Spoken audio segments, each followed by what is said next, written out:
ఏడడుగుల పందెం పార్ట్ 182 రచన మీనా కుమారి గారు. వీడియో చూసే ముందు వీడియోకి తప్పకుండా లైక్ చేయండి. వసుంధర నిలయానికి చేరుకున్నారు వసుంధరాదేవి గారు. రవివర్మ, ధరణి, పాపాయి. పాప పాలు తాగితే కాసేపు నా దగ్గర ఉంచమ్మా అన్నది వసుంధరాదేవి. అవును, నానమ్మకు ఉండదా ఏమిటి? పాపాయిని దగ్గర ఉంచుకోవాలి కాసేపని. ఏమిటో ఏమి తెలుసుకోరు మీ కోడళ్ళు. అత్తల మాట ఎందుకు వినాలి అని ఉంటారు అంటున్నా రవివర్మ వైపు చిత్రంగా చూసింది ధరణి. రవివర్మ కన్ను కొట్టి ప్లీజ్ ఒక్కసారి పైకి రా అన్నట్లు తన పెదవులతో ముద్దులేస్తున్నట్లు కూడా చూపించి సరైన హింట్ ఇచ్చాడు ధరణికి. అస్సలు మీకు మామూలుగా ఉండదు అన్నట్లు నవ్వుకుంది ధరణి. సరే అత్తయ్య గారు అంటూ బయట పెద్ద మంచం మీద వసుంధరాదేవి గారు ఉంటే అక్కడే పడకేసింది పాపాయిని ధరణి. పైకి రా! ఇన్ని రోజులు పట్టించుకున్నదే లేదు. పైన ఏ వస్తువులు ఎక్కడ పెడతావో తెలీదు అంటూ విసుక్కుంటూ ఉన్నాడు రవివర్మ. వసుంధరాదేవి గారు నవ్వుకుంటూ ఉన్నారు. వీడికి ఏది వచ్చినా పట్టుకోవడం కష్టమే అని మనసులో అనుకుని నవ్వుకున్నారు వసుంధరాదేవి గారు. అబ్బబ్బా! వస్తున్నాను కదండి అన్నది ధరణి. లోపలకు వెళ్ళిన ధరణిని గట్టిగా కౌగిలించుకున్నాడు రవివర్మ. ఇన్ని రోజులు పాపాయి పుట్టిందని, ఆ తర్వాత కృష్ణవర్మకు వచ్చిన ప్రాబ్లమ్స్ రకరకాలుగా ఆలోచిస్తూ నీకు దూరంగా ఉన్నాను అంటూ రవివర్మ ధరణిని ముద్దులతో ముంచెత్తాడు. ఏమిటి మీకు సడన్ గా మూడొచ్చేసింది అంటూ నవ్వింది ధరణి. అసలు ఎన్నాళ్ళు దూరంగా ఉండేది? మరీ ఘోరంగా ఉంది నా పరిస్థితి అన్నాడు రవివర్మ. ఏమీ కాదులే రవివర్మ గారు అన్నది ధరణి నవ్వుతూ. చూడండి, కొత్తగా డెలివరీ అయిన వారికి వెంటనే ప్రెగ్నెన్సీ వస్తుందట. నేను టాబ్లెట్స్ కూడా అడిగి తీసుకోలేదుగా డాక్టర్ గారిని అన్నది ధరణి. అయితే కృష్ణవర్మకు ఫోన్ చేస్తాను, కాంపౌండర్‌తో పంపిస్తాడు అన్నాడు రవివర్మ. సిగ్గు లేకపోతే సరే, ఇంకా నయం దండోరా వేయించండి అంటూ నవ్వింది ముసిముసిగా ధరణి. అబ్బా! ఎలా భరించాలి అన్నాడు రవివర్మ. ఏమిటండి మీరు అంటూ ఉంది ధరణి. నీకు తెలీదుగా నా జాగ్రత్తలో నేను రానే వచ్చాను అంటూ తన జేబులో ఉన్న ప్యాకెట్ చూపించాడు రవివర్మ. అయ్య బాబోయ్! ఏమిటి మీరు ఇంత రెడీ అయిపోయారు అంటూ నవ్వింది ధరణి. ఏమిటో కాన్పైన తర్వాత ఒక రకంగా అనిపిస్తుంది భయంగా అన్నది ధరణి లోలోపల నవ్వుకుంటూ. అంత ఓవర్ యాక్షన్ చేయొద్దమ్మా ధరణి. అసలు నొప్పులు లేకుండా బిడ్డను కన్న తల్లివి నువ్వు. హా! నాకు తెలీదా అంటూ చక్కిలిగిలి పెట్టాడు ధరణికి రవివర్మ. అమ్మో! మీ దూకుడు తగ్గించండి అంటూ ఉంటే రవివర్మ శుభ్రంగా ఫ్రెష్ అయిపోయి రెడీగా వచ్చేశాడు. ధరణి కూడా రెడీ అయ్యి కూర్చుంది. ఇంతలో వసుంధర గారు ధరణి అంటూ పిలిచింది. నువ్వు కూర్చో, ఏమీ తెలీదు మా అమ్మకు అంటూ బయటకెళ్ళాడు రవివర్మ. ఒరేయ్, ఒకవేళ మీరు నిద్రపోతారేమో, పాప ఏడిస్తే ఎలా అంటూ అడిగింది వసుంధరాదేవి గారు. మరీ ఎందుకు, పెద్ద పాపాయిని చూస్తాను కిందే ఉంచమని చెప్పావు. ఇప్పుడు ఇలా అడుగుతావే అమ్మా! కాసేపు చూడలేవా ఏమిటమ్మా? అన్నాడు రవివర్మ. ఓరి నీ అసాధ్యము అని నవ్వుకొని వసుంధరాదేవి గారు సరేలేరా నేను రింగిస్తాలే అన్నది వసుంధరాదేవి నవ్వుతూ. పాపాయి పొట్ట నిండా పాలు తాగిందత్తయ్య, నిద్రపోతుందిలే, ఇబ్బంది లేదు. అందుకే ఏదైనా ఏడుస్తుంటే వెంటనే నన్ను పిలవండి వస్తాను అంటూ కిందకు దిగబోతున్న ధరణి చెయ్యి పట్టుకొని నువ్వు పద లోపలికి అన్నాడు రవివర్మ.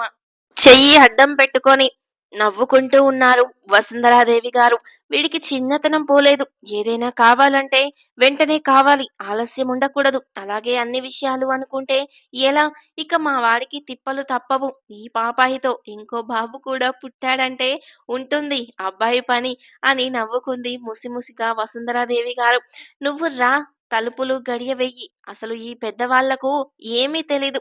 ఎప్పుడు పిలవాలో తెలీదు. శుభ్రంగా నిద్రపోతుంటే పాపాయి మధ్యలో లెగిస్తే ఏం చేయాలి అంటుంది. తెలీదా ఏమిటి అంటున్న రవివర్మను చూసి నవ్వుకుంటూ ఉన్నది ధరణి. అమ్మో! ఇక అలుగుతారు బాబోయ్! అసలు ఫేస్ మారుతుంది అనుకుని దగ్గరికెళ్ళింది ధరణి. రవివర్మ ఎప్పుడైతే దగ్గరకు తీసుకున్నాడో అన్ని రోజుల విరహం ధరణిలో కూడా ఉంది అని తెలిసిపోయింది. అల్లుకుపోయింది సన్నజాజి తీగలాగా. ఆత్రాల పేరంటాలు పెళ్లి కూతురు గోత్రం ఏమిటి అన్న పంతులు అడిగితే తన గోత్రం చెప్పిందట. అట్లా ఉంటుంది రవివర్మకు.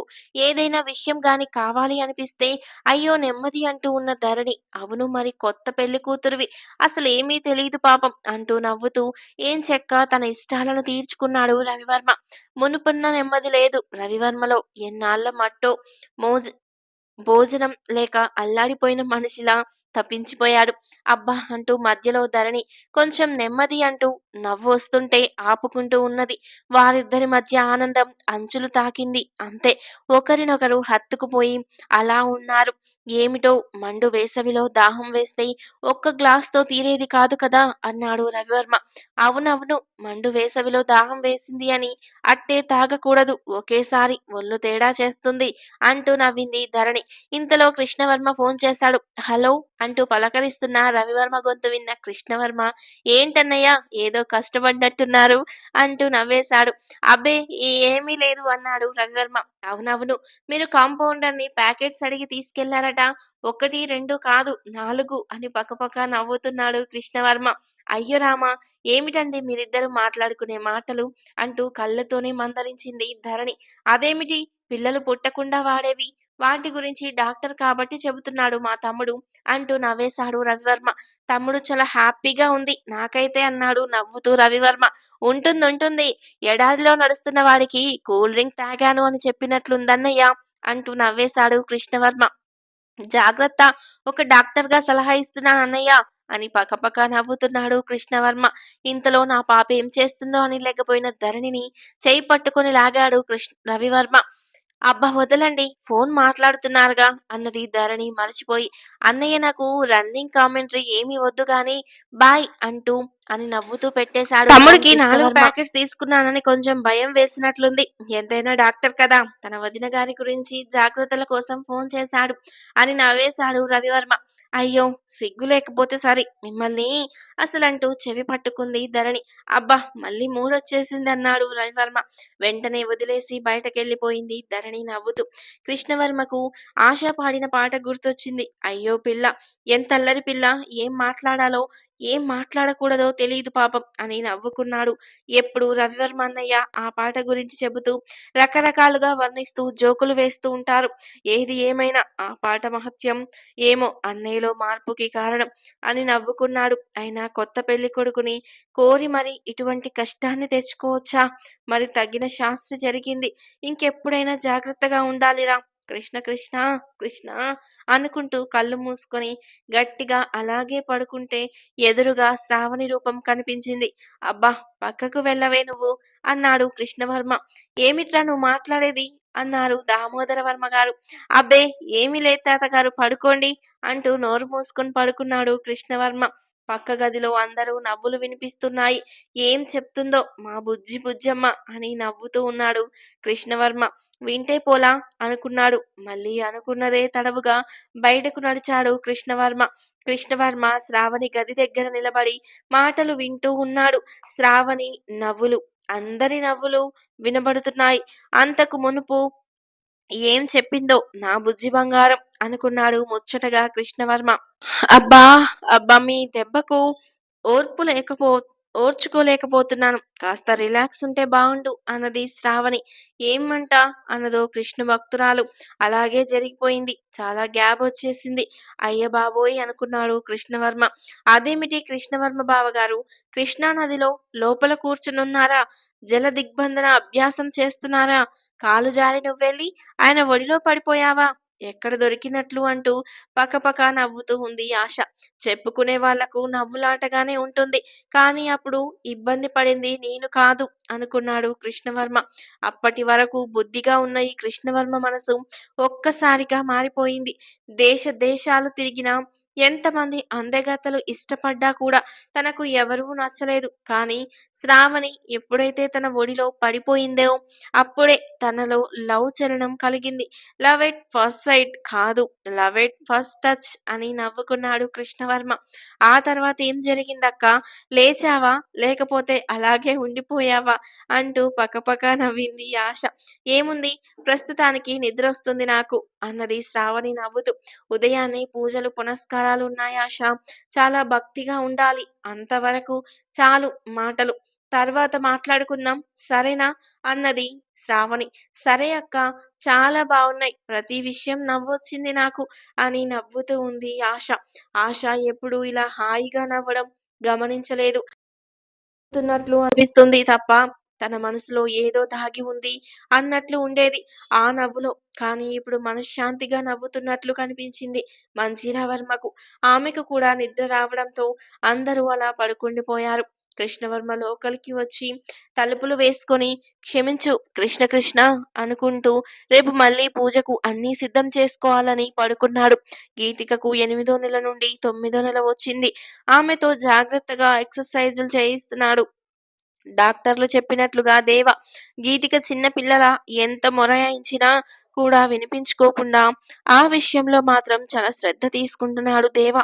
దేవా శ్ర దేవా శ్రద్ధ చూసి ఒకంత ఆశ్చర్యంగా చూస్తుంది దేవిక గారు. శ్రీనివాసరావు గారికి ప్రాణం కొట్టుకుంటూ ఉంది. ఏంటి ఆ ఎక్సర్‌సైజులెందుకు? అంత భారంగా ఉన్న పిల్లకు అవి చేయకపోతే ఏమైంది? అంటూ శ్రీనివాసరావు గారు అల్లాడిపోతున్నారు. ఇంతలో విశ్వనాథ్ గారు దంపతులు ఫోన్ చేశారు. కోడలికెట్లా ఉంది? అంటూ కంగారుగా అడిగారు అంబిక. నిన్న కాస్త నలతగా ఉంది అని చెప్పారు దేవిక గారు. ప్రస్తుతానికి బాగానే ఉంది. కానీ ఇబ్బంది పడుతూనే ఉంది. అయినప్పటికీ దేవ ఏవేవో ఎక్సర్‌సైజులు చేయిస్తున్నాడు అని శ్రీనివాసరావు గారు బాధగా చెప్పారు. మరి ఏం పర్వాలేదు బావగారు. వాడు చేస్తున్న ఉద్యోగమైనా డాక్టర్లకు తెలిసేవన్నీ వాడికి తెలుసు. ఎందుకంటే వాడికి వచ్చే ఫైల్స్ అన్నీ కూడా పెద్ద పెద్ద హాస్పిటల్ వాళ్ళవి. వాడి వర్క్ చేసేది అని వివరంగా చెప్పారు విశ్వనాథ్ గారు. అదేమీ ఇబ్బంది లేదు. కానీ కళ్ళతో దగ్గరుండి చూస్తుంటేనే భయంగా ఉందండి అంటూ నవ్వారు శ్రీనివాసరావు గారు. అంబిక ఫోన్ తీసుకుంది. దేవిక గారికి ఇచ్చారు శ్రీనివాసరావు గారు. "డేట్ ఎప్పుడిచ్చారు వదిన గారు?" అంటూ అడిగింది అంబిక గారు. "వారంలోపు ఎప్పుడైనా అన్నారు. కానీ ఎప్పుడైనా కాస్త నలతగా ఉంటే వెంటనే హాస్పిటల్‌కి వచ్చేయమని చెప్పారు. మరి నిన్నటి నుంచి తేడాగా ఉంది. డాక్టర్ గారికి అన్ని డీటెయిల్స్ పంపించారు. పర్వాలేదు అని ఏదో మెడిసిన్ ఇచ్చినట్లున్నారు" అన్నది దేవిక. ఇంతలోనే దేవా పిలిచాడు. హాస్పిటల్‌కి ఫోన్ చేశాడు. వెంటనే హాస్పిటల్ వారి వెహికల్ వచ్చింది. "ఏమైంది బాబూ?" అంటూ ఉన్నా కూడా "ఏం కాలేదు అత్తయ్య గారు. పరవాలేదు. మీరు తర్వాతైనా రండి పోనీ డాక్టర్ గారికి చూపించాక, విషయం చెప్పాక" అన్నాడు దేవ. "లేదు లేదు మేము బయలుదేరతామని" దేవిక, శ్రీనివాసరావు గారు అందరూ కలిసి హాస్పిటల్‌కు వెళ్లారు. ఫోన్‌లో ఆ విషయం చెప్పాడు దేవ. "తర్వాత చేస్తాము. పెయిన్ వస్తున్నట్లున్నాయి తనకి. కాస్త ఇబ్బందిగా ఉంది. అది నేను గమనించాను" అన్నాడు దేవ. వీడియో చూసే ముందు తప్పకుండా వీడియోకి లైక్ చేయండి ప్లీజ్. హాస్పిటల్‌కి వెళ్ళిన తర్వాత డాక్టర్ గారు పరీక్ష చేశారు. బ్లీడింగ్ కూడా స్టార్ట్ అయింది. "ఇబ్బంది లేదు. కాన్పయిపోతుంది" అని డాక్టర్ గారు చెప్పారు. లోపల రూమ్‌లోకి తీసుకెళ్లారు. దేవ కంగారు పడుతుంటే శ్రీనివాసరావు గారు భుజం తట్టి ధైర్యం చెప్పారు. దేవిక బాధపడుతూ కళ్ళు తుడుచుకుంటూ ఉంటే శ్రీనివాసరావు గారు దగ్గరికి వచ్చి "ఎన్ని చూడలేదు దేవిక. నీ కళ్ళతో ధరణి ఇలా వెళ్ళింది. అలా కాన్పయిపోయింది. అలాగే జరుగుతుంది అమ్మాయికి. ఏ ఇబ్బంది లేదు" అన్నారు శ్రీనివాసరావు గారు. అటు పక్కగా బయటకు వెళ్ళిన శ్రీనివాసరావు గారు బాధగా కళ్ళు తుడుచుకున్నారు. ఆయన దుఃఖాన్ని ఆపుకోలేకపోయారు. ఎంతో గారాబంగా పెరిగింది గీతిక అని అనుకుంటూ రాజశేఖర నిలయానికి ఫోన్ చేశాడు. దుర్గమ్మ గారికి విషయం చెప్పారు శ్రీనివాసరావు గారు. "ఈరోజు మంచి రోజు. ఈ ఘడియలు, తిథి, నక్షత్రాలు అన్నీ చూస్తుంటే అబ్బాయి పుట్టేలా ఉన్నాడు" అన్నారు దుర్గమ్మ గారు. "అబ్బాయి అని ముందే చెప్పారమ్మా ఇక్కడ" అన్నాడు శ్రీనివాసరావు గారు. "ఆ విషయం మాకు నిన్ననే తెలిసింది. దేవా చెప్పాడు" అని చెబుతున్న శ్రీనివాసరావు గారి మాటలకు "మంచి విషయమే. ప్రమాదం ఏమీ లేదు. ఈ ఘడియల్లో అబ్బాయి అయితే కాన్పు సులభంగానే అయిపోతుంది.